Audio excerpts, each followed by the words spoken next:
জান, আমাদের ভালোবাসার মধ্যে কোনো অভিনয় ছিল না। অভিনয় ছিল তোমার মায়ের ভালোবাসার ভেতর। উনাকে আমার মায়ের আসনে বসিয়েছিলাম, কিন্তু উনি এটা কি করলেন আমাদের সাথে? আমি তোমাকে বিশ্বাস করে ভুল করিনি। ভুল করেছি তোমার মাকে বিশ্বাস করে। যদিও আমার মা বলতো, দেখিস তুই বিদেশ চলে গেলে ওর মা ওকে অন্য জায়গায় বিয়ে দিয়ে দিবে। কিন্তু তখন আমি আমার মায়ের কথাতে গুরুত্ব দেই নাই। কিন্তু এখন ঠিক বুঝেছি, আমার মা সব থেকে বেশি খারাপ লাগলো এই কারণে যে আমি কাল তোমার মাকে বললাম, আমি আপনার পা ধরে অনুরোধ করছি, আপনি আমার জানের সাথে আমাকে শেষবারের মতো 1 মিনিট কথা বলতে দেন।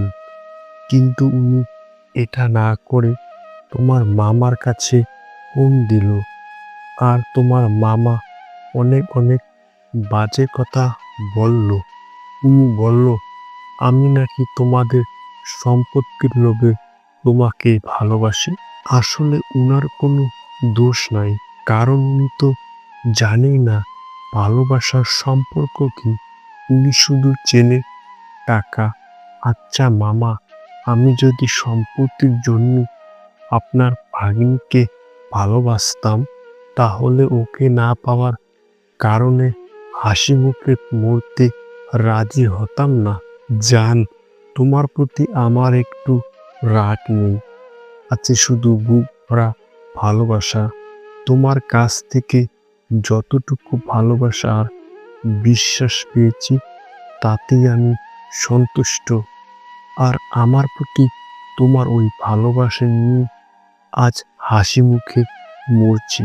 অনেকেই বলবে আমি বোকা, তাই আমি একটা মেয়েকে না পাওয়ার কারণে মারা যাচ্ছি। কিন্তু তারা এটা জানে না যে একটা ছেলে একটা মেয়ের ওপর কি পরিমাণ বিশ্বাস আর ভালোবাসা থাকলে ওই মেয়ের জন্য মরতে পারে।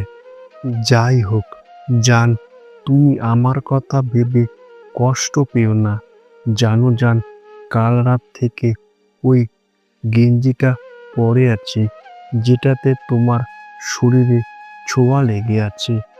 আর আমি তোমাকে আগেই বলছিলাম, আমি ওই গেঞ্জিটা পরবো যেদিন তোমাকে কাছে পাবো, না হয় যেদিন আমি মারা যাব। আজ সকালে বাথরুমে মুখ ধুতে গিয়ে আয়নার দিকে তাকিয়ে দেখি বুকের বাম দিকটা ফাঁকা ফাঁকা লাগছে। তখন ভাবছিলাম, সেই আমি আছি, আমার গেঞ্জিটাও আছে, কিন্তু আমার বুকের বাম পাশে আমার জানের মাথাটা নেই। যখন কেউ আমাকে বুঝায়, তখন আমার খুব খারাপ লাগে। ভাবি এমন কাজ আর করব না।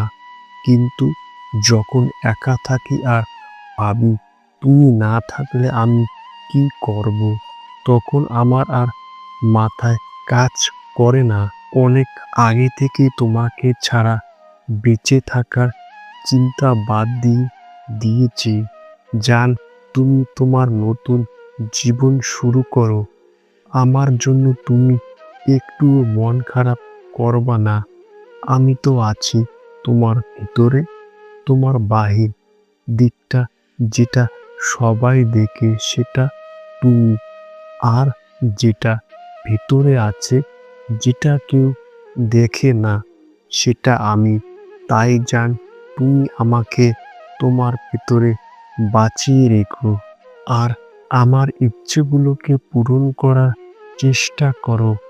মারা যাবার আগে আমি তোমার মুখ থেকে আই লাভ ইউ জান কথাটা শুনবো, কিন্তু সেটা আর আমার কপালে হলো না। এতে আমার কোনো দুঃখ নেই, কারণ জীবনে অনেক কিছু পূরণ হলো না। তাই এটা পূরণ না হলেও সমস্যা নেই। জান, আমার মৃত্যুর জন্য তুমি নিজেকে কখনো দায়ী করবা না। আমার মৃত্যুর জন্য কেউ দায়ী না। আমার মৃত্যুর জন্য আমি নিজেই দায়ী। কারণটা আমি তোমাকে পাইনি বলে আমার দুঃখ নিয়ে। আমি তোমাকে না পাওয়ার বেদনা বলার জন্যই তো আমি এই পথ বেছে নিয়েছি।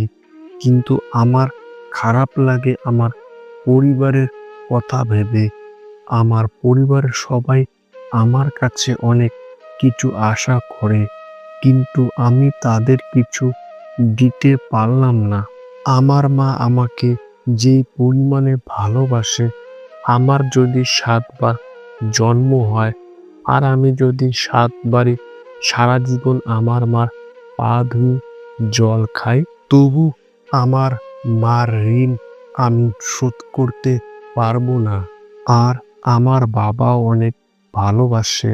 আর আমার ছোট বোনটা আমি বাড়িতে থাকলে সবসময় আমার সাথে মারামারি করতো, কিন্তু এখন ঠিকই আমার জন্য কাঁদবে। আমার পরিবারের সবার এত ভালোবাসা সত্ত্বেও আমি তাদের মুখের দিকে তাকিয়েও বেঁচে থাকতে পারছি না। আমি অনেক চেষ্টা করছি, কিন্তু পারি না। তাই আমি তাদের কাছে ক্ষমা চাওয়া ছাড়া আর কিছুই করার নাই।